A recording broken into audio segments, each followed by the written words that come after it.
자, 우리가 지난 시간에 신부의 영성에 대해서 우리가 개관적으로 얘기를 했습니다.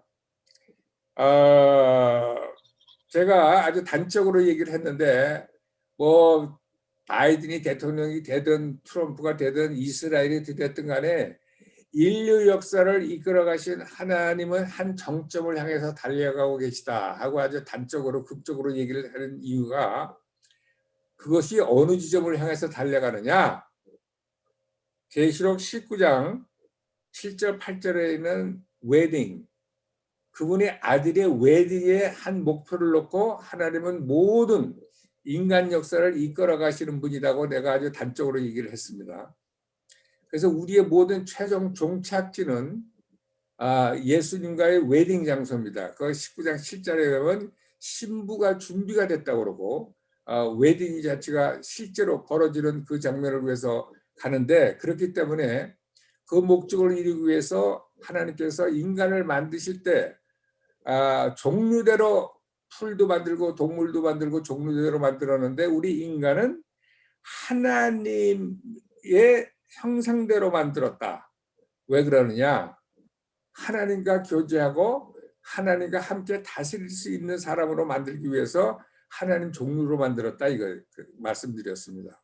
그래서 우리에게는 하나님과 교류할 수 있고 하나님의 영과 하나가 될 수 있는 영이 있고, 그다음에 하나님이 슬퍼하시고 하나님이 느끼시는 감정이 우리한테 있고, 그다음에 우리가 예수님이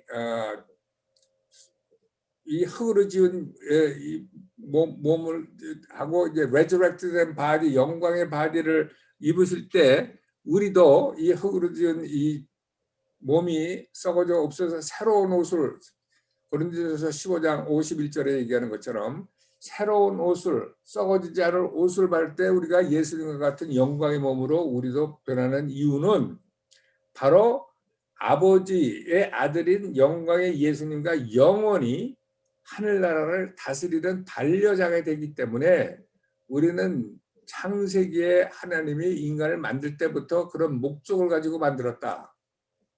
하나님은 영원 전부터 그분의 마음속에 있던 블루프린트, 계획서는 무엇이냐면 자기 아들 예수에게 걸맞는 신부를 선택해서 같이 큰 패밀리를 이뤄서 하나님의 영원한 왕국을 같이 다스리게 하는 것이 그분이 영원전부터 갖고 있던 계획이었기 때문에 그 계획대로 인간을 만들었고, 그 계획에 의해서 한 웨딩 잔치를 함으로써, 그래서 그분은 그 웨딩을 하기 위해서 하와가 아담의 갈비뼈에서 잠든 사이에 나온 것처럼 그분은 십자가에서 옆에 창으로 찔려서 피를 흘림으로써 거기서 신부가 태어나게 함으로 바로 그분이 우리의 몸값을 치러 주셨기 때문에 신부가 태어난 것처럼 그분이 하는 모든 것은 한 정점을 향해서 달려가고 있다 하고 제가 말씀을 드렸습니다. 자, 그렇기 때문에 이 신부의 영성은 그동안에 우리가 하나님의 자녀로서, 하나님의 군사로서, 하나님의 가족으로서, 하나님의 아들로서 우리가 신부를 갖고 있었지만, 이 신부의 영성은 그것을 뛰어넘고 하나님의 신부로서 하나님의 그 깊은 우리를 향한 이모션을 찾는 아이덴티티가 신부의 영성이고, 이 신부의 영성은 마지막 영성이라고 했습니다. 마지막 영성이라는 것은 무슨 뜻이었냐? 예수님이 재림하기 전에 마지막으로 우리가 예수님이 오시면 이제 레저렉트 바디라고 그러니까 지금 현재 이 세상에 살면서 마지막으로 갖고 있는 영성이 뭐냐면 신부의 영성이다. 그래서 계시록 22장 17절 말씀에 의하면 성령과 신부가 오라 하시는도다 하는 외침에 맞춰서 예수님이 오신다고 계시록은 얘기하고 있다고 그랬습니다. 그래서 예수님 재림을 맞이할 수 있는 세대가 갈수록 신부의 영성은 뚜렷하게 나타나서 신부의 영성에 자꾸 근접하고 그 영성을 찾게 되는데, 그래서 150년, 200년 전에 있었던 그 유명한 조나단 에드워드라든가 뭐 이런 굉장히 유명한 설교자들은 신부의 영성에 대해서 별로 설교를 하지 않았다. 왜냐하면 때가 아니었기 때문에. 그러나 지금은 10년 전, 20년 전에 별로 많이 듣지 못한 얘기들이 자꾸 나오는 이유는 예수님이 재림할 때가 가까웠기 때문에 우리가 신부의 영성이라는 얘기를 자꾸 듣는 이유가 거기 있고, 신부의 영성이야말로 마지막 영성이고, 예수님은 하나님의 예수님의 종이, 예수님의 가족이, 예수님의 뭐 아들이 오시옵소서 해서 오시는 것이 아니라 바로 남편을 기다리는 신부가 내 남편 오시옵소서 할 때 그 외침에 맞춰서 오시는 분이 예수이기 때문에 신부의 영성은 앞으로 성령이 엄청나게 모든 일 가운데서 우리 예수 믿는 사람들에게 이렇게 뭐라 그럴까, 이렇게 알려주고서 여기저기 뭐 일부분만 아는 것이 아니라 전 세계적으로 예수 믿는 사람들이 공통적으로 알게 되는 신부의 영성이 이라고 말씀드렸습니다. 그래서 신부의 영성은 지금 교회에서는 그냥 신랑인 예수, 신부 이 정도까지만 얘기하고 있지만 앞으로는 점점 그것 더 깊이가 됐고 책이라든가 모든 것이 더 많이 나올 수밖에 없는 것이 뭐냐면 성경이 그렇게 얘기하고 있기 때문에. 그래서 우리가 오늘 그 신부의 영성에 대해서 공부하는 것은 선두주자 메시지다. 지금 전 교회가 깨어서 신부의 영성에 대해서 잘 알고 있는 것은 아니지만 앞으로 성령님이 하시면서 세월이 뭐 얼마 될지 모르지만 점점 신부의 영성에 대해서 엄청난 성령님의 역사를 통해서 사람들이 알게 되기 때문에 우리가 미리 알고 그걸 전하고 준비하는 의미에서 우리가 신부의 영성을 공부한다고 그랬습니다. 그래서 성경은 창세기부터 요한계시록까지 이렇게 들여다보면 전부 신랑 신부 웨딩 얘기로 점철이 된다고 그래가지고 이스라엘의 웨딩 습관을 통해서 우리가 성경을 상고하는 시간을 좀 가졌습니다. 이것이 지난주의 스토리입니다. 자, 오늘 조금 더 신부의 영성에 대해서 깊이 들어가면서 신부의 영성을 가지려면 무슨 단계가 있으며 우리가 어떻게 해야 우리가 신부의 영성에 대해서 좀 더 우리가 우리 것으로 만들 수 있느냐, 그렇게, 왜냐하면 이 신부의 영성이 그렇게 중요하다면, 그래서 그런 거에 대해서 잠깐 우리가 같이 상고를 해보려고 합니다. 자, 오케이, 가만히 계세요.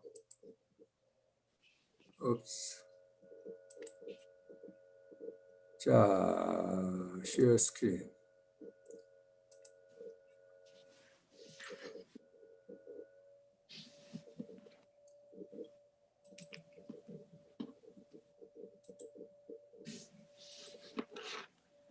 자, 브라이덜 파라다임이라고 얘기하는데, 자, 브라이덜 파라다임이라는 게 신부의 영성이라는 얘기죠. 신부의 영성을 한마디로 얘기하면 뭐라고 얘기할 수 있을까? 하나님의 나라를 신부가 된 렌즈로, 신부의 렌즈로 보는 것이 신부의 영성이라고 얘기할 수 있겠죠. 그래서 우리는 그동안에 예수님을 왕이라고 알고 있고 알고 있었는데, 왕이 아니고 나의 신랑이라고 아는 것이 신부의 영성입니다. 그러니까 예수님을 새롭게 보는 거죠. 우리가 예수님이 우리의 왕 중의 왕이라고 하는 것은 우리는 그동안에 많이 들어봤기 때문에 문제가 없는데, 그분이 우리 신랑이라는 거, 왜냐하면 우리가 신부의 렌즈를 바라보기 때문에 그런 거는 아주 여태까지 사실 별로 이렇게 많이 들어봤거나 많이 생각해보지 못한 새로운 시각입니다. 그러나 신부의 영성은 바로 예수님을 왕보다는 나의 남편으로 바라보는 것이 신부의 영성의 가장 주된 내용이겠죠. 자, 그래서 성경에 꼭 이게 무슨 뭐 예수님이 오셔가지고 신약에만 있는 얘기가 아니고, 지난 시간에도 얘기했지만 성경에 구약부터 신약까지 전부 하나씩 뒤져보면은 완전히 성령님이 알려주시고, 그다음에 예수님이 재림 때는 성령님이 더욱더 강조하는 영성이 신부의 영성이라고. 그러면서 여기서 이제 이게 창세기 2장 24절 이 얘기는 남자가 아버지 집을 떠나서 여자와 한 몸을 이룰 것이라고 얘기한 거를 에베소서 5장 31절 32절에 사도 바울은 그대로 그 창세기 2장 24절에 있는 말씀을 인용하면서 이것이 그리스도와 신부에 대해서 얘기하는 거라고, 이 비밀이 크다고 감탄하는 장면을 우리가 지난번에 봤습니다. 자, 출애굽기 19장에 보면은요, 이게 19장에 보면 저 이스라엘 백성들이 가나안 땅을 가기 위해서 나와서 시내산에 도착을 한 건데요. 시내산에서 이스라엘 백성한테 하나님이 강림하셔가지고 십계명을 주잖아요. 이것이 이스라엘 백성하고 하나님하고 결혼식을 한 겁니다. 약혼식을 한 겁니다. 약혼식. 그래서 이스라엘 사람들은 전부 알아요. 그때 약혼식을 한 거라고. 그다음에 요한복음 3장 29절은 이게 무슨 얘기냐면 세례 요한은 이사야 40장에 보면 광야에서 외치는 소리로 예수가 누구라는 거를 가르치기 위해서 나왔다가 예수를 가르치고 그냥 계집아이의 댄스 값에 목이 잘려서 죽어버리는 세례 요한 아시잖아요. 세례 요한 3장 29절에 보면 자기를, 그러니까 이사야 40장이 광야에서 외치는 소리라고 하면서 세례 요한을 보냈는데, 세례 요한처럼 자기가 무슨 일을 하는 걸 잘 아는 사람은 없죠. 근데 세례 요한이 요한복음 3장 29절에 보면 뭐라고 하냐면, 우리 한번 확인하는 의미에서 이건 한번 봅시다. 요한복음 3장 29절.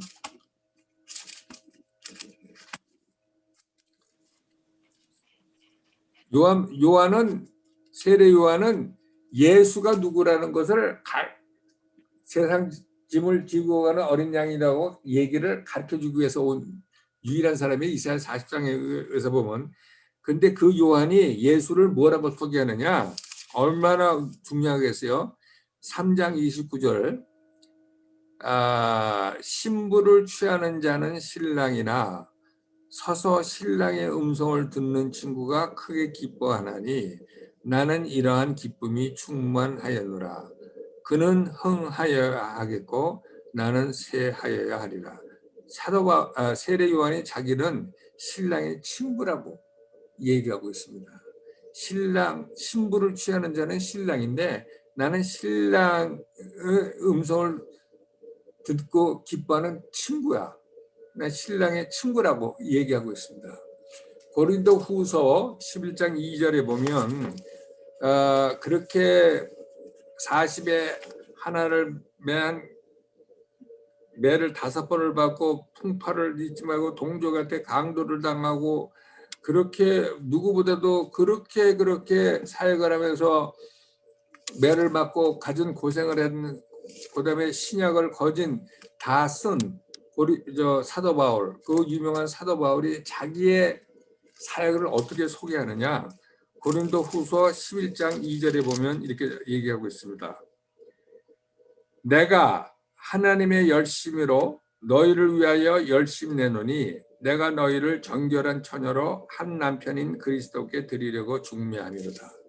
사도 바울이 자기의 사역을 정결한 처녀로 한 남편인 그리스도께 드리려고 내가 중매하려고 이런다고 자기 사역을 얘기하고 있습니다. 매주 마태복음 9장 15절에는 조금 이따 나오기 때문에 내가 얘기하는데 건너뛰겠고요.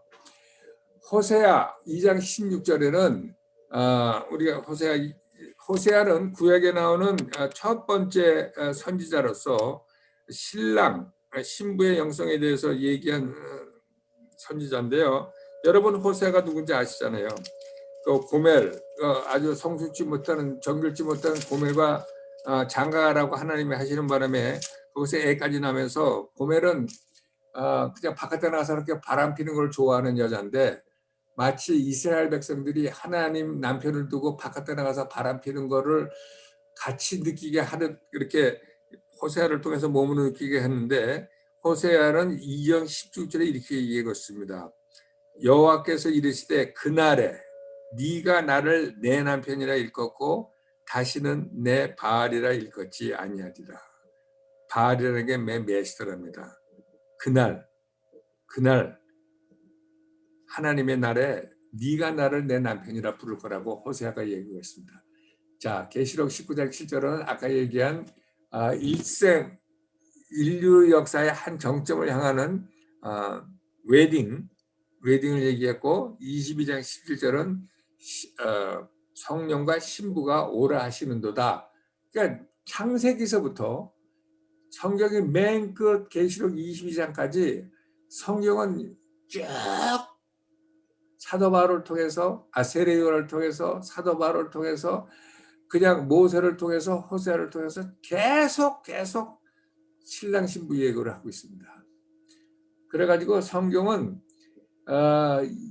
주이시 웨딩 카스텀을 주이시의 그 뭡니까 약혼이라든가 이렇게 웨딩 카스텀을 모르면 이해하지 못할 정도로 성경은 이 웨딩의 얘기들이 많이 있습니다. 그래서 마태복음 24장 36절에 제자들이 그때가 언제 오십니까? 그랬더니 예수님이 그러셨잖아요.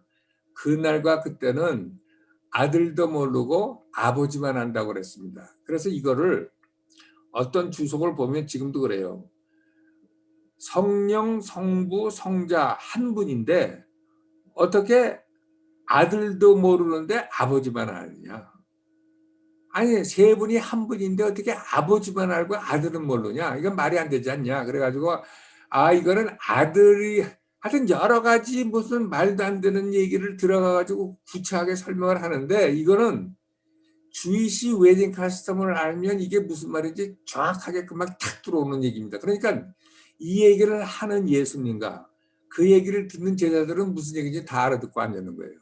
지난 시간에 우리가 주이시 웨스턴 카스텀을 해가지고 얘기했습니다. 아버지, 신랑의 아버지만 신랑이 신방 꾸민 게 준비가 돼서 신부를 데리고 올 수 있다고 얘기할 수 있다고 그랬습니다. 그거를 지칭을 한 건데 우리가 그런 관습을 모르니까 별의별 얘기를 다 하는 거지 구차하게. 자, 그래서 조금 아까 얘기했지만 신부의 영성은 마지막 선두주자 메시지라고 그랬어요. 그래가지고 하나님은 이 신부의 영성의 메시지를 마지막 예수님이 재림할 때 사는 세대를 위해서 준비하고 기다리고 있었다가 계속 때가 더 가까이 오면 더 많이 이것을 퍼뜨리기 위해서 준비하고 기다리고 있었던 것이 신부의 영성 메시지입니다. 왜냐하면 어차피 우리가 예수님 나의 남편이 오시옵소서 해야 그분이 오시기 때문에. 자, 이게 왜 이래? 이거 봐라. 이거는 지난번에 한 건데. 오케이. 자, 그래서요, 우리가 메시아가 하나님이 왕이라고 그러는 것은, 왕으로 하는 것은 하나님의 그 능력과 하나님의 지혜, 그거를 우리가 얘기하는 거죠. 왜냐하면 나라를 의롭게 다스리려면 능력과 지혜가 있어야 되기 때문에. 그 다음에 우리는 또 메시아를 왕으로만 보는 게 아니라 또 의로운 심판관으로 봅니다. 왜냐하면 이불은 컨뎀하고 그 사탄이라든가 이 사탄의 추종자들은 또 무조갱에 또 지옥에 보내야 되잖아요. 그래서 이 세상을 심판하시는 분.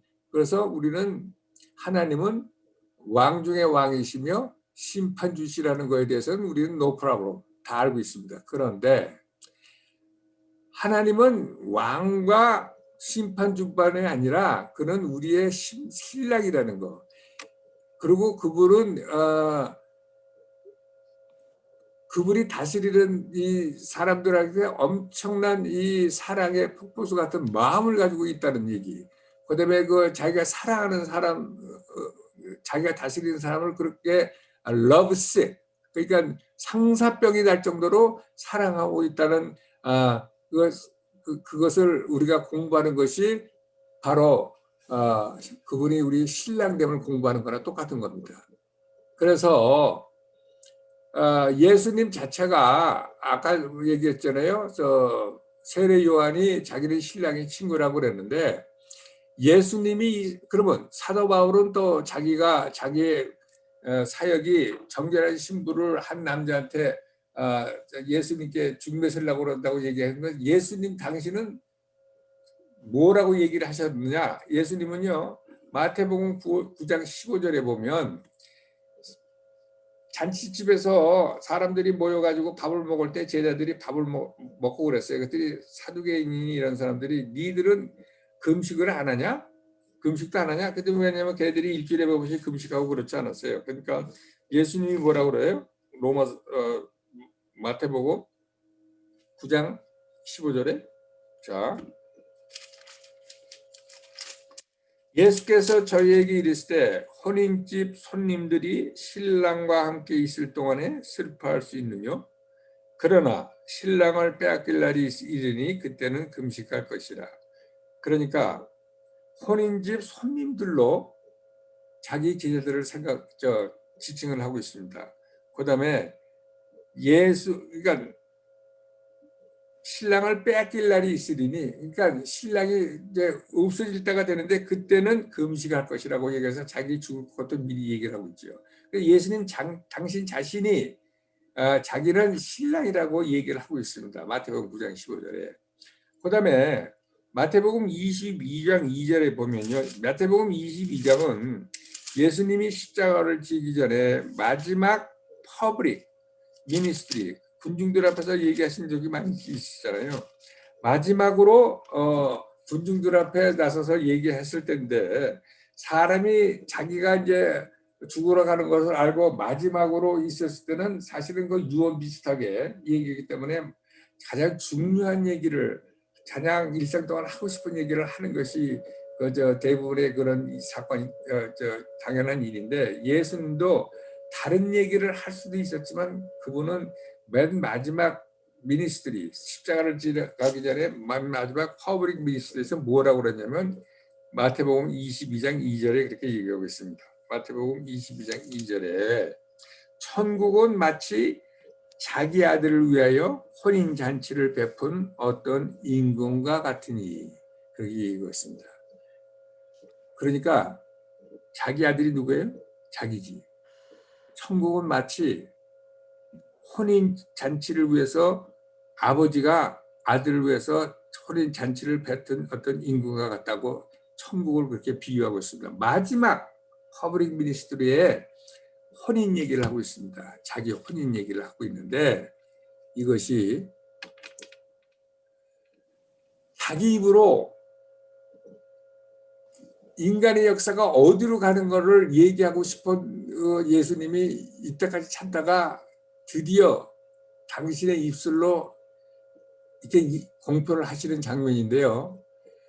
영원 전부터 자기는 이 얘기를 할 때 우선 자기가 신부를 데리고 오기 위해서 신부값을 치르기 위해서 자기가 죽는 것까지도 다 알고 있으면서 얘기하신 거죠. 그러니까 얼마나 기가 막힌 많은 이 안에 이모션이 차 있었겠어요. 그런데 이 얘기를 하는데 듣는 사람들은 무슨 이렇게 눈치나 챘겠어요? 전혀 무슨 소리 하는지 못 알아들었겠지. 예수님은 자기가 십자가를 가기 전에 내가 너희들을 위해서 죽으면서 내가 폐를 해서 아버지가 나와 같이 혼인잔치를 하기 위해서 하는 것이 천국이다. 천국 이렇게 얘기를 하신 겁니다. 그래가지고 마태복음 22장 3절에 보면요. 사람들을 혼인잔치에 청합니다. 그 종들을 보내요. 그 청한 사람들을 혼인잔치에 오라 하였더니 오기를 싫어하거늘. 그러니까 혼인잔치에 오라는 얘기가 뭐냐면요. 종들을 보냈다는 얘기는 뭐냐면 결국 예수를 믿으라. 예수가 신랑인가 신랑한테 오라는 얘기예요. 그러니까 일종의 우리 식으로 얘기하면은 이게 뭐라고 할까요? 복음을 전하는 거랑 똑같은 거죠. 복음을 전하는 거. 근데 복음을 전하는데 예수님은 뭐라고 그러느냐? 내 복음 이게 예수 믿고 구원받으세요가 아니고 내 웨딩에 와라. 하는 식으로 예수님은 얘기하고 계시다 이런 얘기죠. 그러니까 우리가 네가 지옥 가지 말고 예수 믿으면 천당가 이 정도가 아니고 예수님과 결혼식 하러 와라 하는 것이 이 우리가 믿고 전하는 복음의 진수다 이런 얘기죠. 그러니까 얼마나 이 뭡니까 이 내용이 틀립니까? 그러니까 우리가 구원받았다, 그러니까 간신히 구원받은 게 아니라 우리는 하나님과의 웨딩 잔치에 초청을 받은 신부라는 얘기죠. 그러니까 예수 믿으라는 얘기는 무슨 얘기냐? 예수님 혼인 잔치의 주인공으로 오라는 얘기는 똑같은 얘기라고요.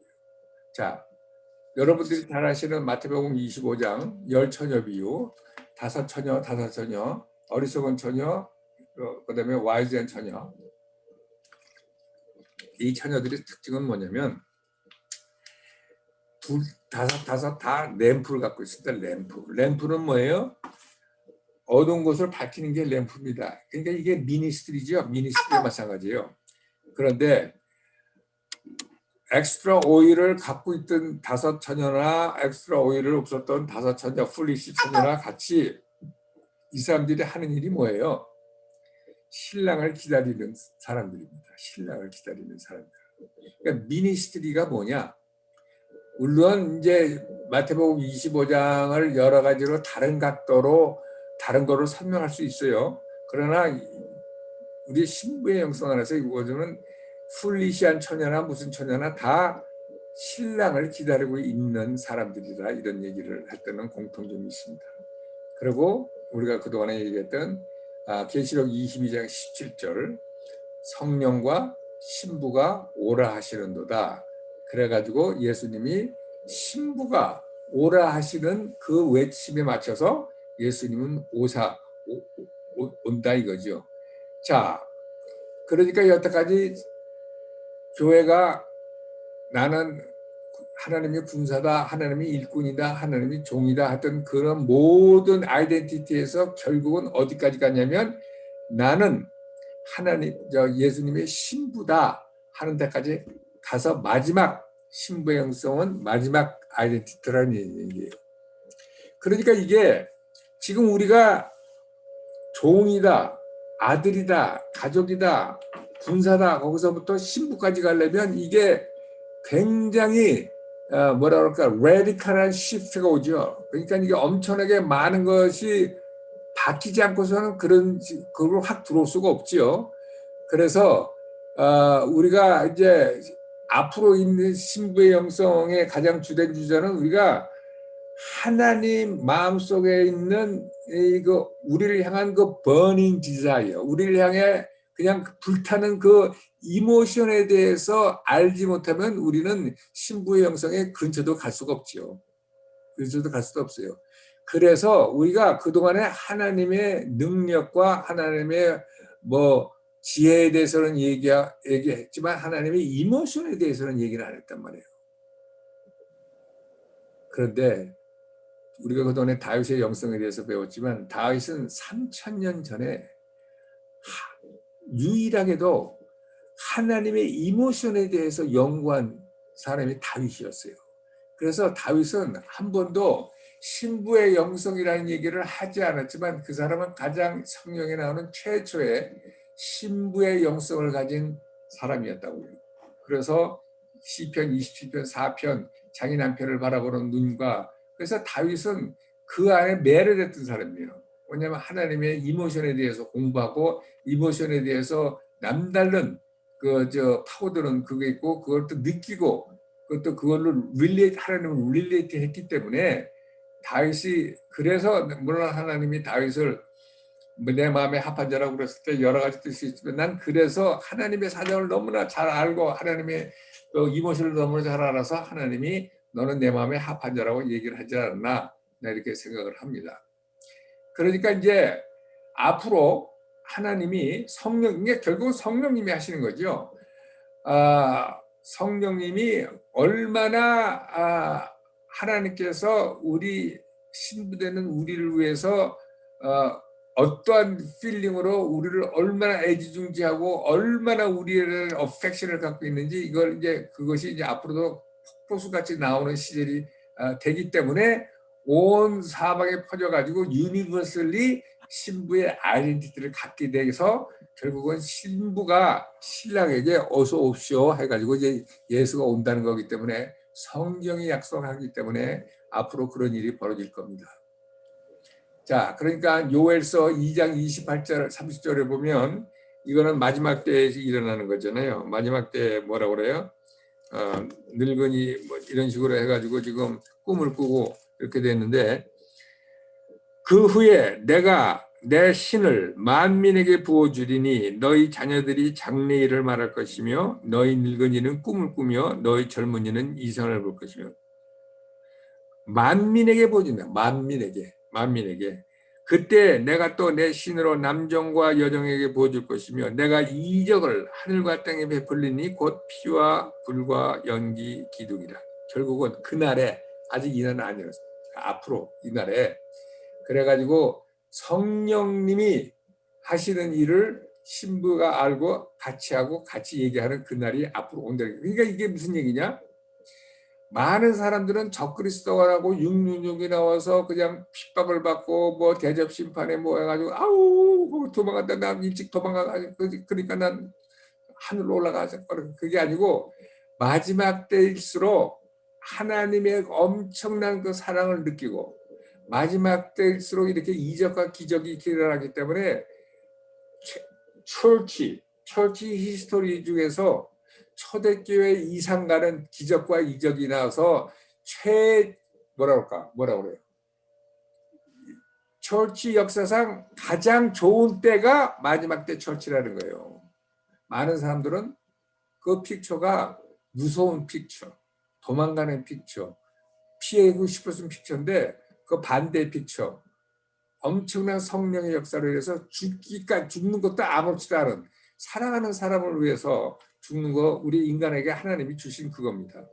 아무렇지도 않게 사랑하는 사람을 위해서 죽을 수 있는 그 능력, 하나님이 주신 거죠.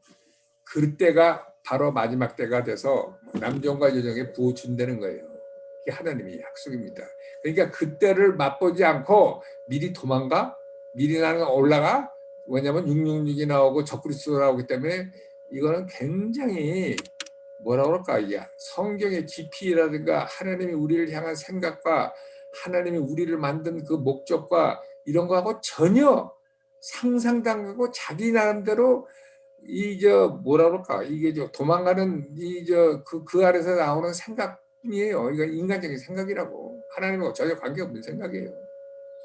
그래가지고 결국은 마지막 때는 어떤 부분이냐, 성령님이 역사를 하셔가지고, 그러니까 wholeheartedly 있어. 지난번에 인간이 갖고 있는 마음 중에서 wholeheartedly, 전력을 다해서 모든 것을 하나도 아끼지 않고 모든 것을 투자하는 그 사람이 행복한 사람 아닙니까? 그런 상대가 없어서 그렇지. 그래서 처치가 이제 하나님의 사랑에 대해서 wholeheartedly 전력 리스폰스를 한다라 이거죠. 그래가지고 성령이 얘기하고 성령이 하는 거에 대해서 100% 같이 sync, 100% 어그리한다. 그래가지고 그때는 그냥 완전히 이적과 표적도 일어나고 그 완전히 이모션을 하나님의 그 엄청난 그 사랑도 들어오고 그래가지고 그냥 완전히 죽기까지도 아무렇지도 않게 들어가는 그 마지막 때, 그 우리를 기다리는 마지막 철치 시대, 오히려 도망가고 666 받으다 보면 아유 나 이거 받으면 안 돼, 이런 얘기는요, 이건 참 창피한 얘기입니다. 마지막 때에 어떤 얘기를 하나님이 준비하신 걸 모르니까 그 얘기를 한 거예요. 그러니까 마지막 때는 결국은 여태까지 교회가 보지 못한 하나님을 보게 될 거라는 얘기지. 적당히 봐가지고는 전체 유니버설리 어떻게 하나님을 신랑으로 인정을 하겠어요. 성령이 어떻게 역사를 하길래. 자, 그러니까 그렇게 되면 하나님만 그렇게 보는 게 아니라 우리 자신도 바뀌게 볼 수밖에 없는 거죠. 우리도 바뀌는 거지. 그래가지고 이것이 마지막 때 일어나는 현상이라는 얘기예요. 교회 현상. 물론 마지막 때 배다른 일이 일어납니다. 그래서 666 때문에 도망가고 그래가지고 저 예수를 집어던지고 또 뭐 저 할례 바벨론으로 들어가고 그 공부했잖아요. 그런 사건도 나요. 그렇지만 그렇지 않은 사람들은 또 이런 식으로 또 가요. 자 그러면 신부의 영성은 우리를 어디로 데리고 가냐? 결국은 신부의 영성이라는 것은 하나님과 인티머시, 하나님과의 완전한 친밀감, 액티브한 친밀감에 대한 초청입니다. 그러니까 우리가 모든 것을 버리고 완전히 하나님과 전력 투구를 하고 모든 것을 다 투자하는 파트너십에 대한 초청이 이 신부의 영성이죠. 아니 신랑 신부가 다른 살림처리고 다른 생각하면 이건 말이 안 되는 거죠. 그래서 사도 바울이 이걸 본 거예요. 그래서 고린도전서 2장 9절 12절에 뭐라고 그러느냐. 고린도전서 2장 9절 12절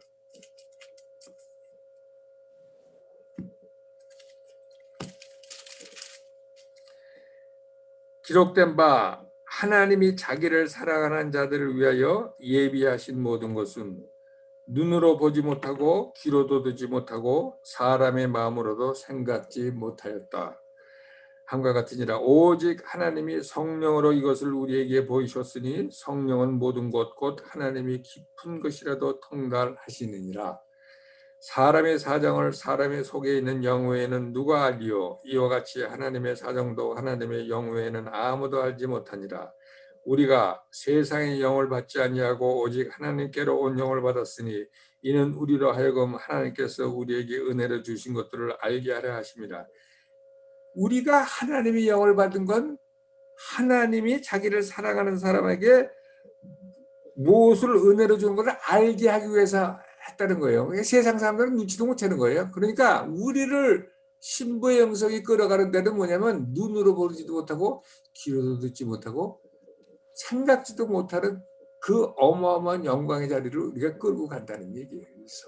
그러니까 사도 바울이 이거를 아니까 자기가 그동안에 선전하고 자랑스럽게 얘기했던 가브리엘 쉽게 말하면 요즘으로 얘기하면 하버드 대학 PhD 똥으로 버렸다는 거죠. 이 어마어마한. 그러니까 사도 바울이 환난에 경한 것이 영광에 중한 것을 이루게 하려 합니다. 이렇게 얘기하는 거죠.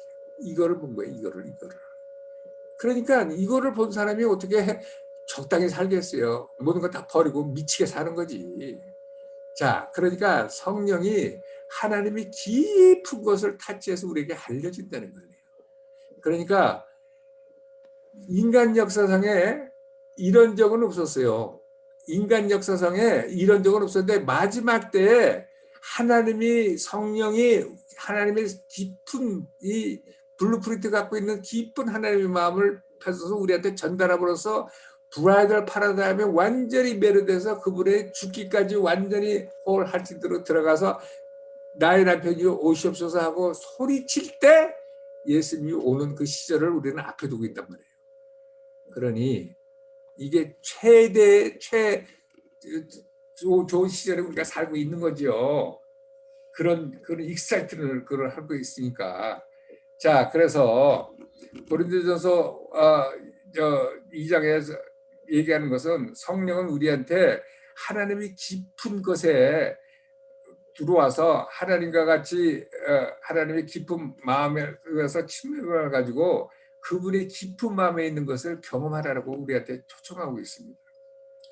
그러니까 하나님의 깊은 마음에 있는 그의 이모션이 뭡니까?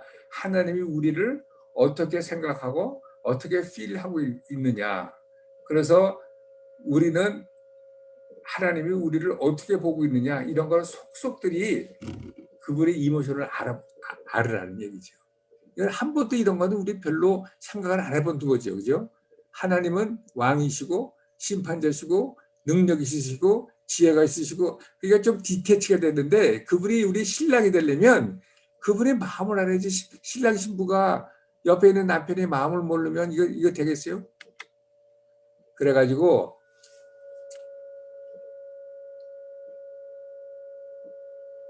그러니까 이제 이게 신부의 영성에 또 두 가지 있는 건 뭐냐면요.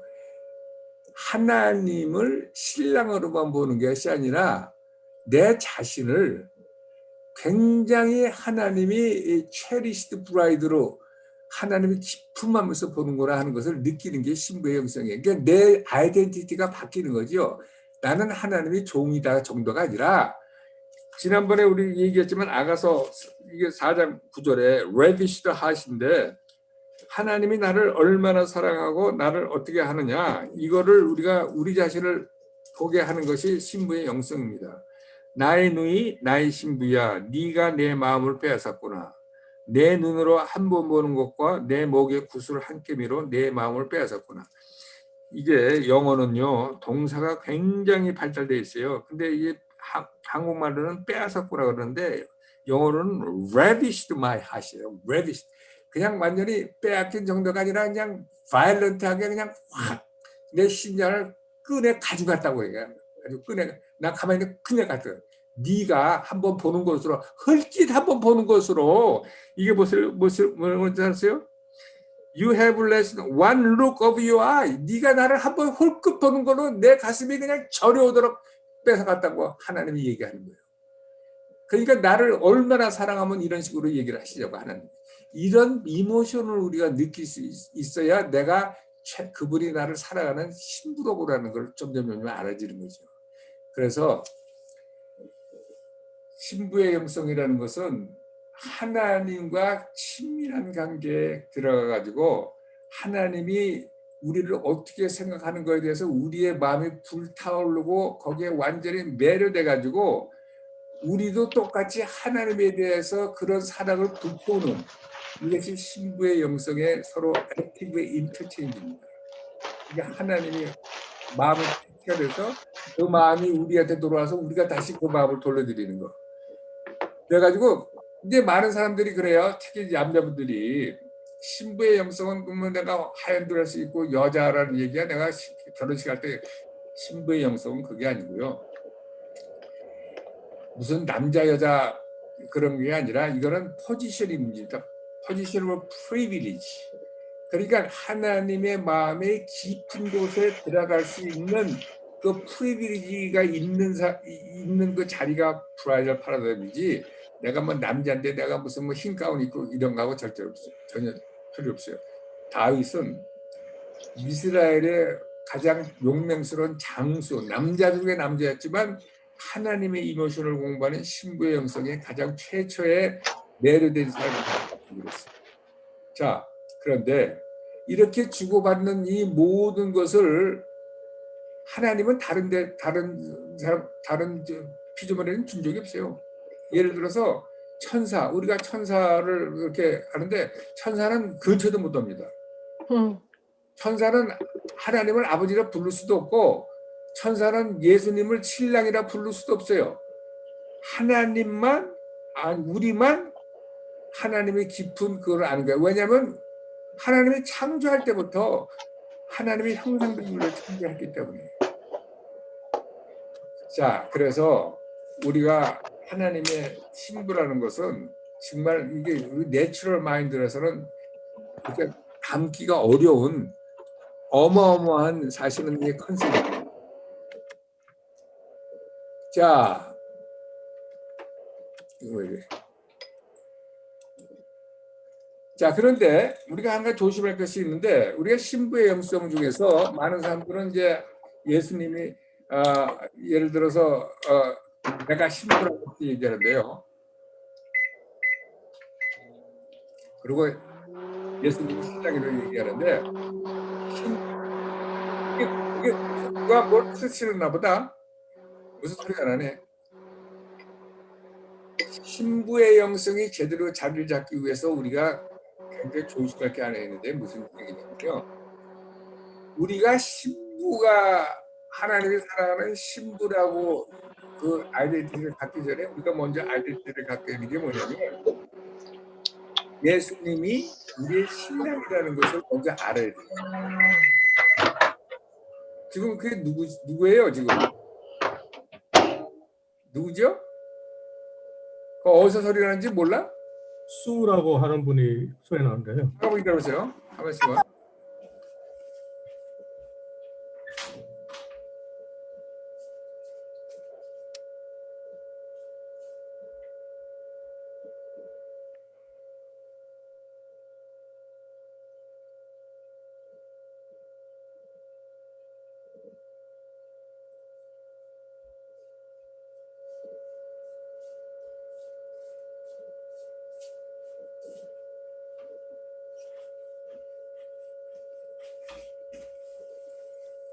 세 분이 지금 닿지를 않았는데 누가?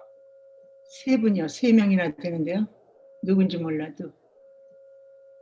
좀 기다려보고 또 다시 한번 해보죠. 여기는 아니네. 내가 또 아니요. 계속 들려요. 뭐가? 소리가 잡음이. 아니 아까 막 무슨 뭐 돌아가는 소리는 괜찮죠? 그건 안 나. 아니요. 들립니다. 돌아가는 소리도 들려요? 그 돌아가는 소리는 아니고 다른 소리가 좀. 잉 소리가 나요? 그거 네. 어디서 나는 것 같아요? 지금 세 분이 열려 있거든요. 뭐가 열렸어요? 세 분이. 지금 다 마이크 닫았어요. 선교사님 닫으면 돼요. 그러니까 닫아서 보세요. 여러분. 아니요. 어때? 하여튼 하여튼 한번 해보죠. 뭐 조금 더 기다려보고 되는지 한번 보고. 그래서 그 뭐 당연한 거 아니냐고 생각을 할 텐데요. 그게 아니고 우리가 첫째 아버지에 대한 개념이 제대로 있어야 내가 아버지가 사랑하는 신부라는 생각이 들어온다는 얘기예요. 이게 아버지가 아끼는 신부라고 내가 하기 전에 아버지가 어떤 분이냐 이게 먼저 들어와야 되는데 아버지가 항상 근엄하고 화가 나 있고 나에 대해서 실망돼 있고 야단치는 아버지라고 그러면 그 아버지가 나를 사랑하는 신부라고 내가 그 아버지가 사랑하는 신부라고 생각하기가 참 힘들죠.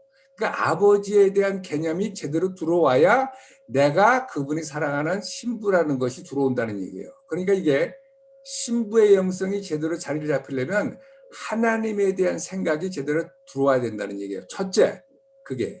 그래서 그분의 이모션에 대해서 공부를 먼저 해서 그분의 이모션 캐릭터에 대해서 확신이 있어야 우리가 신부의 영성이 된다는 얘기예요.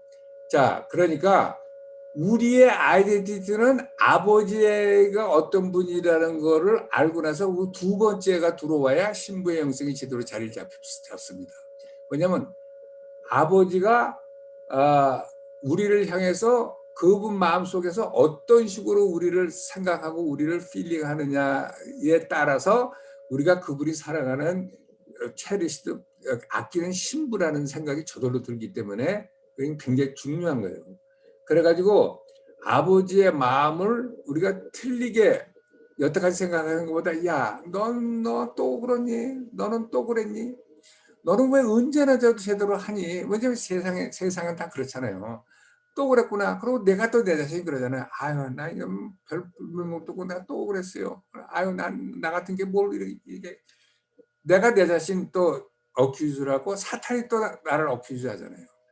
그렇게 돼서 아버지도 당연히 나를 그렇게 하다 생각하면 나는 신부의 영성으로 들어갈 수가 없어요. 근데 아버지의 마음은 절대 그렇지 않고 약한 중에서도 나를 용서하시고 받으시고 항상 나 때문에 너무 기뻐하시는 분이라는 것이 확실히 들어가면 나는 아버지한테서 머리 떨어지는 게 아니라 아버지한테 암만 잘못했어도 아버지한테 뛰어가는 그게 다윗이 갖고 있었던 영성입니다.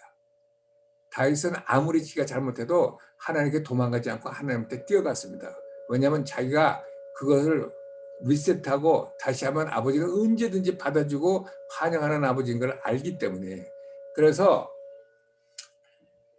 우리가 아버지가 어떤 분이라는 것을 제대로 알아야 신부의 영성이 있었다는 건 굉장히 이게 중요한 겁니다. 이게 아무것도 아닌 것 같은데 굉장히 중요해요. 그러니까 우리가 아버지가 굉장히 중요해요. 그래서 아버지는 누구냐? 아버지는 우리를 굉장히 사랑하는 또 측은하게 보는 뭐 측은하다고 보다보다도 God compassion. 글쎄 compassion이는 뭐라고 그럴까? 우리를 끔찍이도 사랑해서 우리가 힘들고 어렵고 우리가 잘못해서 weakness 우리가 약해서 지질이 일어나는 모든 일에 대해서 항상 용서하시고 항상 받으시는 분. 그리고 우리는 항상 실수하고 잘못했어도 항상 받으시고 그렇기 때문에 우리는 항상 우리가 그분한테 가서 다시 안길 수 있는 분. 그분은 그분이고. 가서 뭐라 이거 왜 이러냐? 오케이. 그다음에 이게 지금 굉장히 중요한 건데요. 이거는 이제 스피리추얼 워페어는 나중에 하고 한번 그다음에 아버지가 우리를 사랑하고 아버지가 항상 이렇게 한다고 그러면은 우리가 점점 아버지에 대한 사랑에 대한 컨피던스가 있겠죠. 그래가지고 우리가 암만 잘못하고 우리가 약했을 때도 아주 무너졌을 때도 아버지는 나를 사랑한다는 컨피던스가 있으면 그것이 신부의 영성의 첫 번째 되는 스텝입니다. 왜냐하면 아버지는 이 정도는 참지만 이건 도저히 못 참을 거야. 이런 식으로 하면 그분이 나를 사랑하는 신부로 만들 수가 없지요. 그래서 그분에 대한 생각이, 그래서 그분은 먼저 나를 끝까지 사랑하시고 나를 용서하시고 내가 아무리 실수를 하더라도 나를 껴안아 주시는 나의 신랑이다라는 데 확고한 개념 없이는 나는 그분의 사랑하는 신부가 될 수가 없는 거죠. 그리고 아버지는 항상 기뻐하시는 분이다. 반해하시는 분이 아니고. 근데 우리는 가끔 가다가 우리는 이제 이 세상에 살면서 우리 육신의 아버지가 그랬고 모든 것이 그래가지고 우리가 하는 것에 대해서 화도 내고 그다음에 또 뭐라 그럴까요? 디스어포인트도 하고 뭐 슬피기도 하고 우리가 잘못하면 그렇기 때문에 우리는 저절로 하나님 아버지에 대한 생각도 그게 전이가 돼서 그런 말은 안 하지만 적당히 이렇게 하고 있는데 그 아버지는 절대 그런 아버지가 아니라는 거 알아야 되고 그다음에 아버지는 passionate God's heart. 아버지는 정말 열정적으로 같은 이모션을 가지고 해서 이게 지금 요한복음 15장 9절 한 절만 가지고도요 사실 끝난 얘기입니다. 왜냐하면 요한복음 15장 9절은 예수님이 제자들한테 얘기했는데 뭐라고 하냐면 아버지가 나를 사랑한 것처럼 나도 너를 사랑했다. 그러니까 내 사랑에 머물라고 그러는 거예요. 이게 무슨 얘기냐? 우리가 다 알잖아요. 하나님 아버지가 예수님을 얼마나 사랑했어요. 예수님이 얘기하시는 거예요. 나의 아버지가 나를 그렇게 끔찍이 사랑하는 거 너희들 알지? 그 사랑으로 나도 너희를 똑같이 사랑한다. 이렇게 예수님이 얘기하는 거예요. 예수님이 이렇게 얘기하시는 거예요. 그래서 내 사랑에 거하라고 얘기하는 거예요. 그런데 그걸 얘기했을 때 언제냐? 예수님이 그날 십자가를 지러 가는 날인데 예수님이 입으로 얘기했어요. 오늘 밤 너희들이 나를 다 배반하고 도망갈 거다. 그러나 이걸 알기를 원한다. 나는 아버지가 나를 사랑한 것이 너희들이 나를 비록 오늘 밤 나를 배반하고 다 도망갔더라도 나는 너희들을 사랑한다 하고 가셨다고. 그러니까 그분은 우리가 무슨 뭘 잘해서 살아가는 게 아니라 그분 때문 그 자신 때문에 그런 걸 다 알면서도 그날 밤 애들이 다 도망가는 걸 알면서도 그거랑 상관없이 나는 너희들을 아버지가 나를 사랑하고 마치 내가 너를 사랑한다고 이렇게 얘기를 하시는 이것이 들어가면 우리는 그야말로 그분의 사랑의 컨피던스를 갖고 우리가 그분의 체리스트 브라이드에 대한 확고한 신임이 들어가는 거죠. 사실은 인간의 모든 트레지들은 사랑받고 싶은 거예요. 누군가가 사랑받고 싶은 거예요. 모든 인간의 존재적인 크라이는 I wanna be loved.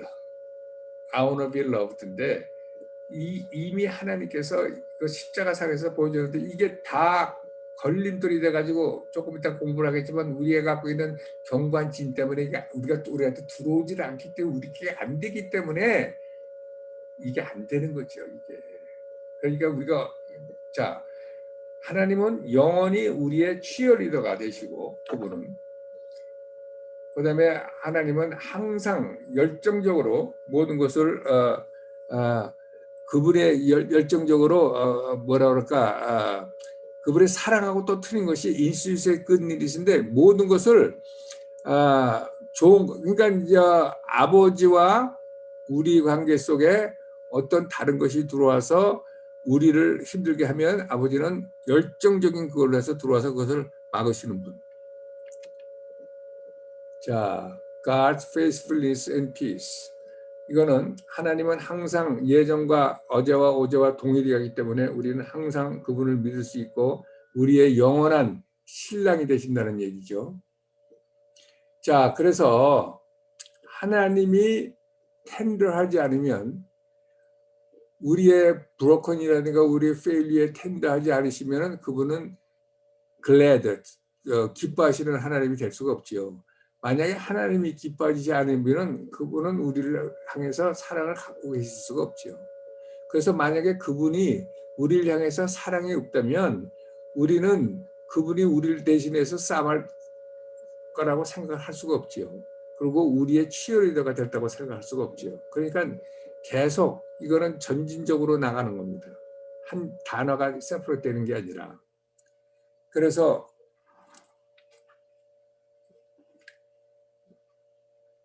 우리가 그분이 어떤 분이라는 것을 알면 알수록 우리는 그분한테 어떤 사람이라는 것을 알 수 있는 것이 되는 겁니다. 그러니까 그분을 알면 알수록 내가 그분 안에서 얼마나 귀한 존재라는 것을 알 수 있다는 얘기예요. 그러니까 이게 먼저 아버지를 알아야 내 포지션을 알고 내가 컨피던스가 생긴다는 거죠. 그러니까 아버지가 열정적인 신랑이고 그분은 정말 모든 것을 다 무르치시고 그런 열정적인 신랑이라는 거에 확고한 신념이 들어야 나는 그 열정적인 신랑의 아주 뭐라 그럴까 이 사랑받는 신부의 신부라는 개념이 자리를 잡을 수 있다는 얘기예요. 이거는 굉장히 아무것도 아닌 것 같지만 순서가 이게 나는 신부라는 것보다도 그분이 신랑인데 어떤 신랑이라는 거에 대해서 확고한 그게 있을수록 나의 그 체리스트 신부, 사랑받는 신부에 대한 자리가 들어간다는 얘기죠. 자, 이거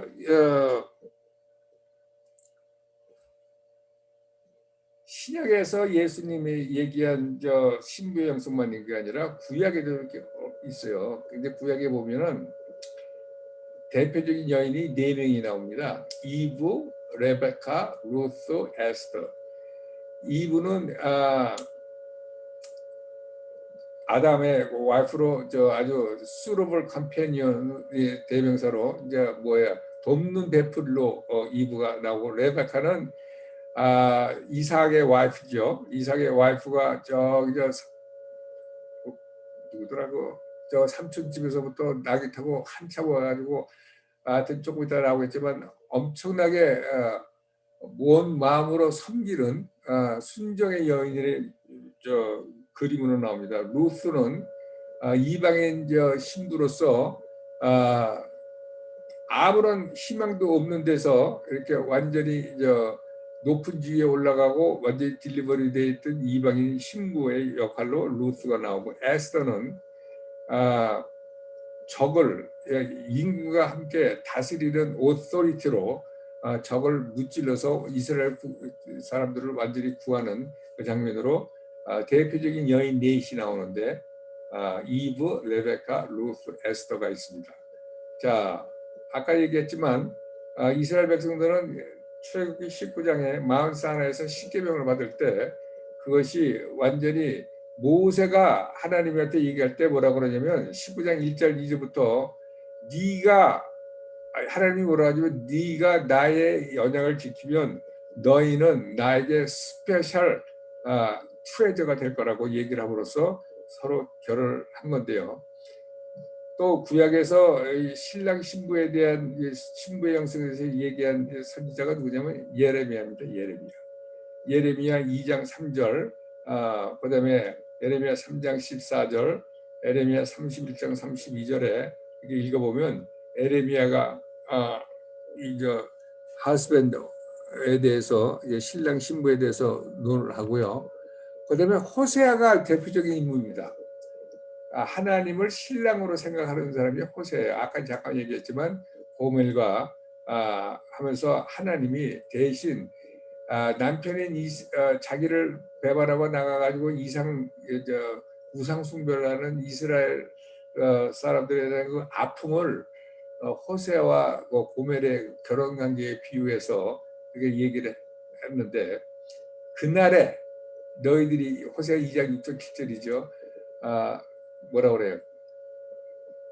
I will return to my husband for it was better for me. 니들이 나중에 바깥에 나가서 다 그렇게 하다가 그날 너희들이 호세아 2장 6절 7절 봅시다.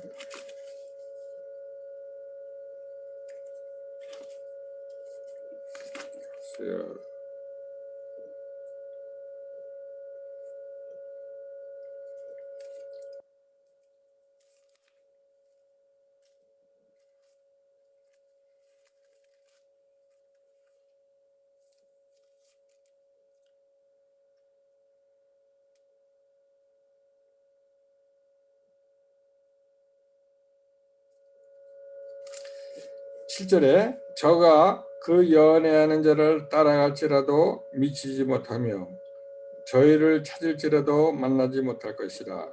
그제야 저가 이르기를 내가 본 남편에게로 돌아가리니 그때의 내 형편이 지금보다 나았음이라 하리라 하던 얘기를 하고, 호세아 2장 16절에는 It shall be that day. that day라는 것은 마지막 때를 얘기하는 거예요. 예수님 재림할 때 that day you will call me my husband.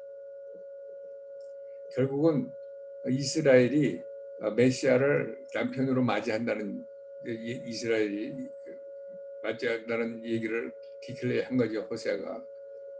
그다음에 호세아 2장 19절 20절 보면은 호세아는 하나님이 백성들과 영원히 결혼하기를 원한다고 아주 담대하게 외치고 있는데요. 2장 19절 20절에 내가 내게 장가들어 영원히 살되 의와 공병됨과 은총과 긍휼히 여김으로 내게 장가들며 진실함으로 내게 장가들리니 내가 여호와를 알리라. 구약의 호세아, 에레미야, 또 이사야도 그런 식으로 해서 구약에도 이 신부의 영성이 아주 없는 건 아니고 있습니다. 자, 이 레베카는 우리가 창세기 24장에 보면은 레베카 스토리 아시죠? 근데 레베카는 이삭하고 레베카하고 스토리인데, 아버지가 자기 종을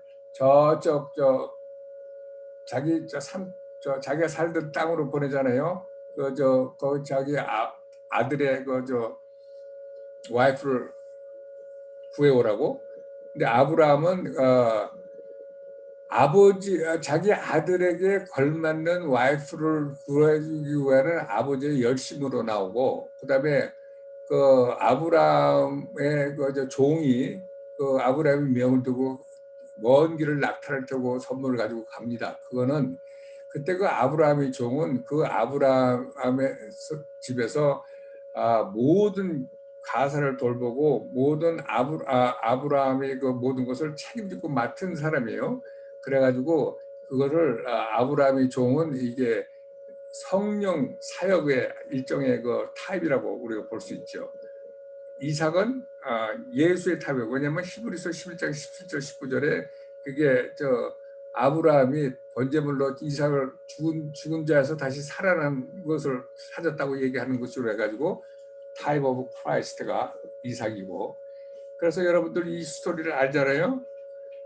그래서 결국은 이 우물가에서 아브라함의 종이 기도를 하잖아요. 하나님께 기수가 와가지고 물을 달라고 그래서 물을 주면 내가 그 기수가 하나님이 정해진 기수라고 생각을 할 거라고. 그때 물을 달라고 그러니까 이 여자가 물만 주는 게 아니라 내가 당신이 갖고 있는 카멜 낙타에게도 물을 드리리다 하고 낙타에다 물을 다 갖다 주잖아요. 그러니까 조금은 이렇게 얘기를 했는데 그 리스판스가 그냥 완전히 그거보다 더 큰 리스판스로, 그러니까 완전히 전심으로 모든 것을 리스판스하는 그 대표적인 표상으로 레베카가 나오는 겁니다. 그러니까 이게 아까도 얘기했지만 레베카는 전심으로 신랑을 찾아서 신랑의 리스판스하는 여인의 표상으로 나오는 게 레베카입니다. 자, 우리가 이제 조심할 게 하나 있는데요. 잠깐 얘기했지만 우리가 이제 이 신부의 영성 같은 것이 왜 안 들어오느냐? 우리가 갖고 있는 견고한 진 때문에 그렇습니다. 고린도후서 2장 10절 11절에 보면요. 이게 견고한 진에 대해서 얘기하고 있어요. 고린도후서 2장 10절 11절. 2장 10절을 한번 봅시다. 고린도후서. 이게 굉장히 중요한 겁니다. 사실은. 그래서 이거를 하고 이제 마칠 텐데요. 고린도후서 2장 10절.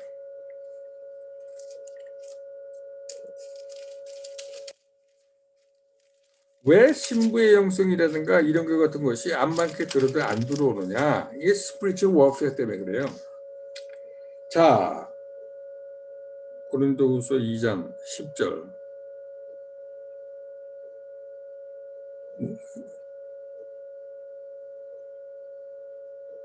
고린도후서 2장 11 가시건 이후 10장 3절 5절.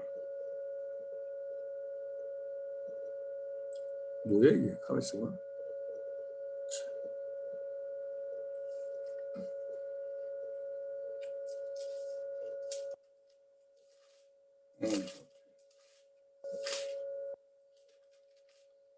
고린도후서 2장 10절 3절 5절 내가 한번 읽어보래요.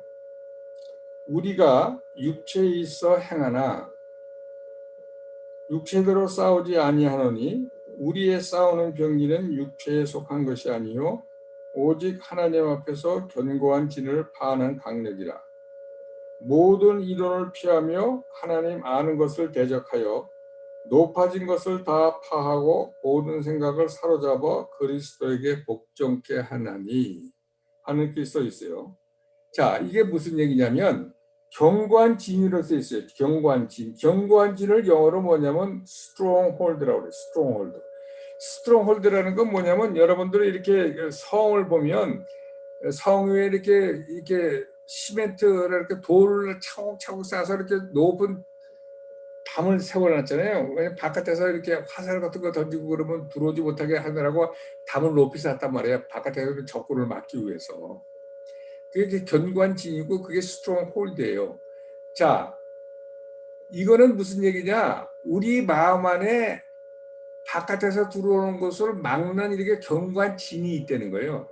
스트롱 홀드. 이렇게 차곡차곡 우리가 살면서 어느 도시에 태어났고 어느 문화에서 태어났고 무엇을 공부했고 무슨 사람들하고 살았고 하는 그 사회적으로 문화적으로 개인적으로 갖고 있던 삶의 역사를 통해서 자기 생각까지 합해서 쌓아 올린 견고한 진이 있다는 거예요. 그러니까 돌멩이같이 차곡차곡 쌓인 거야. 그러니까 바깥에서 새로운 뭐가 들어올래도 그 견고한 진 때문에 튀어나가는 못 들어오는 거야. 그게 이제 적군을 생각할 때는 화살 같은 게 쐈을 때 화살을 막아주지만 이런 거 같은 거는 예를 들어서 하나님이 무슨 얘기를 해도 내가 갖고 있는 견고한 진 때문에 그 생각이 나를 침투를 못하는 거예요. 나가는 거예요. 그게 견고한 진이라고요. 그러니까 돌이 하나씩 아주 탄탄하게 쌓여서 틈도 하나씩 견고한 진, 누구든지 다 스트롱홀드가 있습니다. 견고한 진이 있습니다. 이게 퍼스널한 게 있어요. 멘탈리 스트롱홀드가 있습니다. 멘탈. 그러니까 이게 무슨 얘기냐면 그동안에 여태까지 살았다가 사탄이 여태까지 어큐즈하고 그러는 거 있잖아요. 하나님을 어큐즈하고 나를 예를 들어서 이제 요번 같은 경우에 쉽게 얘기하지만 아니 하나님이 예를 들어서 안 해준 거에 대해서 이렇게 오펜드라고 그럴까 상처를 받기도 하지만 한 거에 대해서 상처를 받지만 안 한 거에 대해서 상처를 받아요. 그죠? 아니 트럼프 대통령이 지금같이 힘들 때 미국 대통령이 돼야지 어떻게 하나님은 조 바이든 같은 사람이 미국 대통령이 되게 하느냐 이런 식으로 해서 하나님을 원망할 수도 있죠. 하나님은 뭐든지 다 할 수 있는 분인데 왜 그걸 안 했을까? 하나님에 대한 원망이지. 그러니까 이제 사탄도 옆에서 하나님이 있긴 뭘 있냐? 관심 없어. 뭐 이런 식으로 했다 그러면 이게 하나님 내가 이건 정말 이건 너무했다. 뭐 이런 식으로 쓱쓱쓱 하면서 사탄하고 동조하고 자기가 자기 생각으로 동조하고 뭐 이것뿐이 아니죠. 모든 것이 우리 일상생활하면서 자기가 생각하면서 그 생각했던 모든 멘탈 스트롱홀드가 요거 하나가 아니라 계속 이런 식으로 살면서 계속 엮어지면서 튼튼하게 쌓여져 올라간단 말이에요. 누구든지 다 있죠, 그건. 그다음에 소사이티, 칼처럴 게 있습니다. 이게 유교 사상에서 자란 사람, 뭐 이런 사람들 얘기하면은 그 유교 사상에 있는 워크 에틱이라든가 남전 뭐 요비 사상이라든가 뭐 장윤서라든가 이런 거에 대한 뭐 법이라든가 이래까지 문화라든가 이런 데서 오는 또 경관진이 있지 않습니까? 그다음에 장소에 따라서 나오는 경관진이 있습니다. 왜냐하면 그 테리토리를 차지하고 있는 사탄의 파워가 프린시팔리티가 있잖아요. 거기서 나오는 경관진이 있어요. 그래가지고 퍼스널한 거, 칼처럴한 거, 코스메틱한 게 세 개가 복잡해가지고 경관진이 모두들 다 있습니다. 없다고 얘기하면 거짓말이죠. 다 있어요. 이 경관진이 하나님의 말씀을 막는다 이거예요. 하나님의 말씀을 막는다 이거예요. 자, 그래서 제가 얘기했어요. 어떻게 개인적인 경관진은 생기는 거냐? 사탄에다가 문을 열어주는 거죠, 우선. 슬쩍 사탄은 말이죠. 우리가 문을 열어주지 않으면 사탄이 들어올 수는 없습니다. 근데 살짝 문을 열어주면 사탄이 거기서 또 들어옵니다. 그러니까 어떤 문이냐? 죄를 짓거나 믿지 않는다든가 이렇게 할 때 그 틈으로 사탄이 들어오죠. 그래서 만약에 어두움이 내 안에 일단 들어와서 자리를 차지하면 우리 안에 있는 그걸로 사탄이 그 어두움 속에서 작동하는 것을 우리가 막을 수가 없어요. 제가요 옛날에 플로에서 그 찰스 크래프트라는 교수가 있었어요. 제가 오디슬 강의를 한번 들었는데요. 찰스 크래프트 박사라고 우리 옛날에 선교사 훈련했는데 선교사님들이 모였을 때 한번 와가지고 강의를 하신 분이 굉장히 유명한 이 사람 유명한 사람인데요. 제가 한 번은 갔는데 찰스 크래프트 박사가 강의를 시작하기 전에 항상 이렇게 미리 이렇게 버런티어를 앞에다 세워놓고 우리한테 이렇게 보여줘요. 영적인 세계를 보여주는 거지. 근데 이렇게 누굴 몰랐는데 UCL에 다닌다고 그러더라고요. 그 중국 여자인 것 같아. 2학년이래. UCL의 여자 2학년이래. 그래가지고 이렇게 앞에 앉아 있더라고. 찰스 크래프트 박사가 하나님께 기도하더니 쭉 그 애들 데리고 들어가더라고. 어딜 들어가느냐? 어렸을 때를 들어가. 어렸을 때. 이 사람은 뭐가 특기냐면요. 성령 안에서 자기가 인식 못하는 엄마의 뱃속까지 들어가서 자기가 왜 그러는 거를 그거 끄집어내요. 이 사람이 쭉 끄집어내는데 아니 방금 금방 웃던 대학교 2학년 다니는 중국 여자애가 사람들 이렇게 보는 앞에서 그 앞에 있다가 벼랑간에 훌쩍훌쩍 울어. 벼랑간에 이 여자가 이렇게 이렇게 찰스 크래프트 박사를 이렇게 마주 앉아서 이렇게 찰스 크래프트 박사 얘기하는데 찰스 크래프트 박사가 얘기하더라고요. 지금 얘가 중학교 1학년이래. 중학교 1학년 때를 들어온 거예요. 그때 너 왜 우냐 그랬더니 반에서 애들이 놀린대. 자기 영어를 못한다고. 그러니까 중국 사람 온 지 얼마 안 됐나 봐. 그래가지고 너무 슬퍼서 우는 거야. 자기가 영어를 못한다고 애들이 막 아니 조그만 것까지만 해도 그러더니 벌써 탁 들어가더니 벌써 그러더라고. 근데 왜 내가 이런 얘기를 하냐면 그 여자를 치료를 하는데요. 찰스 크래프트 박사가 옛날에 그 중국이라든가 한국 같은 데는 불교를 믿거나 뭐 우상 숭배라고 미신 믿는 사람들이 손자라든가 무슨 애를 나오면은 뭐 자기 산신령에다 바치고 그러잖아요. 영적인 세계에서는요, 그게 오토리티가 인정이 됩니다. 그래서 자기를 바칠 수 있는 할아버지나 아버지가 바치잖아요. 그럼 그게 완전히 그 영적인 그 세계 그 사람 그 사람이란다. 그 우상 걔한테 가는 거예요. 그게 오토리티가 빌렁투라고.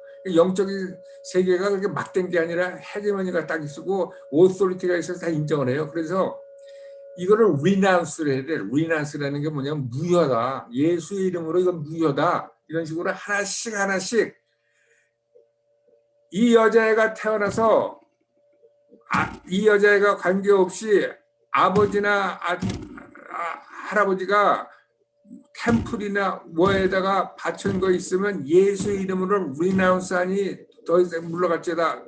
No more effective renounce. 하나씩 전부 하는데요.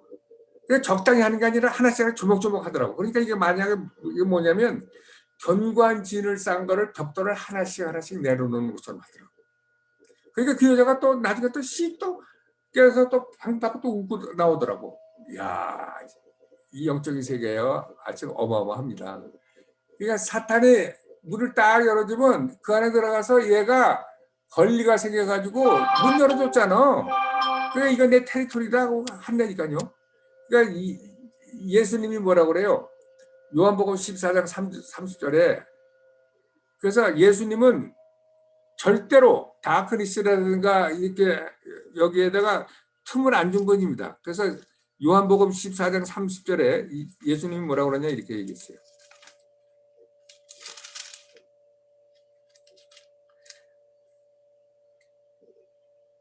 이후에는 내가 너희와 말을 많이 하지 아니하리니 이 세상 임금이 오겠습니다. 그러나 저는 내게 관계할 것이 없으니. 그러니까 이 세상 임금하고 나하고 관계할 게 없다는 거예요.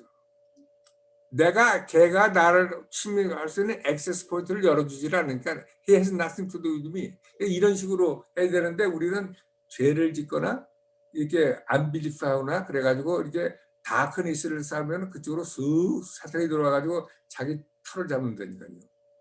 그래서 인간이 우리가 갖고 있는 견고한 진은 하나님에 대한 거짓이에요. 거짓의 총집합입니다.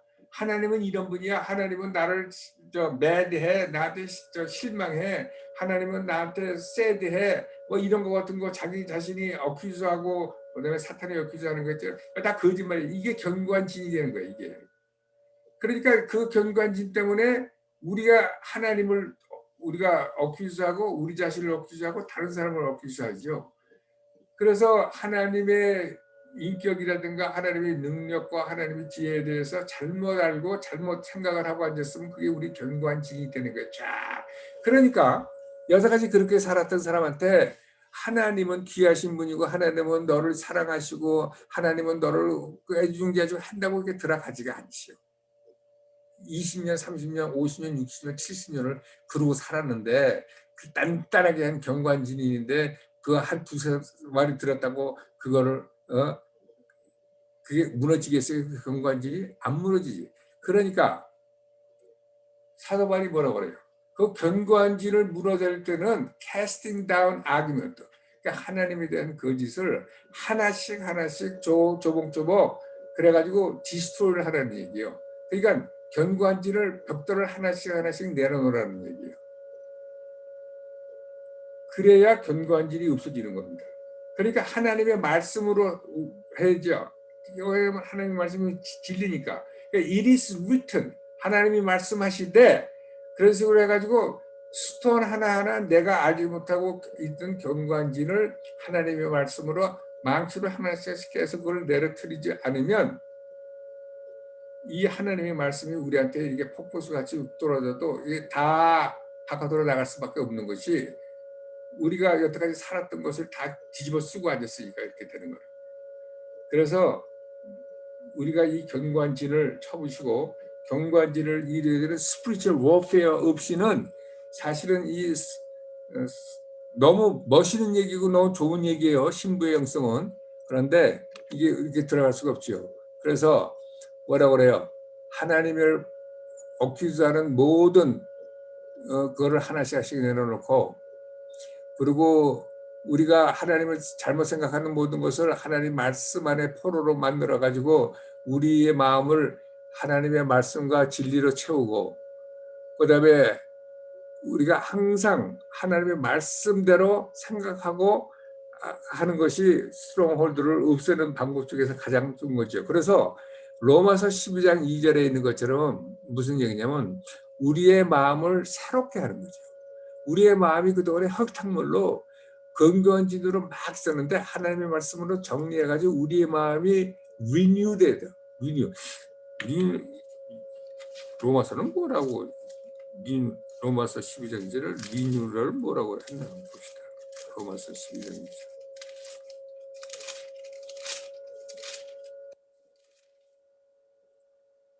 마음을 새롭게 함으로 변화를 받으라. 마음을 새롭게 해 변화를 받죠. 그래야 우리의 행동도 변화되는 거고. 자, 그래가지고 우리가 이 고린도후서 아까 얘기한 것처럼 우리가 이 각자가 그런 경관진을 신부 형성 안에서 깨뜨리려면은 우리는 정말 피요하고 하나님 앞에 클린한 신부다. 이것이 우리의 하나님의 법정 안에서 우리의 리갈 아이덴티티고 하나님이 주신 십자가상의 그 의 때문에 의를 우리가 받았기 때문에 100% 하나님 앞에서는 더 이상 임프루브 할 수 없는 의를 갖고 있는 우리는 그분 보시기에 피어 버진이다 하는 것에 대한 확고한 개념을 우리가 가지고 있어야 다른 생각으로 들어오는 그거를 알 수 있죠. 그다음에 하나님은 우리 사도 바울이 얘기했지만 한 남편에게 중매하기 원한다고 그랬잖아요. 하나님은 나에 대해서 엄청난 이 obsession, holy obsession, obsession을 뭐라고 그럴까? 이 obsession 무슨 얘기인지 알죠? holy obsession을 가지신 분이고 나를 영원한 파트너로 삼으시고 그다음에 자기의 신부로 나를 약혼을 하신 분이다. 그래서 이걸 딱 잡고 있으면 이걸 가지고 다른 것이 공격해 오면 이거 가지고 it is written. 왜냐면 하나님의 말씀이 이거니까 it is written 해가지고 이거 가지고 싸움하셔야 들어오는 거를 막고 아니 하나님의 말씀을 자꾸 껴줘야 되고 우리 경관진이 쌓여 있는 것을 하나씩 내놓을 수 있는 영적 전쟁에 승리할 수 있다 이런 얘기입니다. 이거 없이는 신부의 영성 백날 들어도 우리가 내추럴 마인드에서 이거 들을 수가 없어요.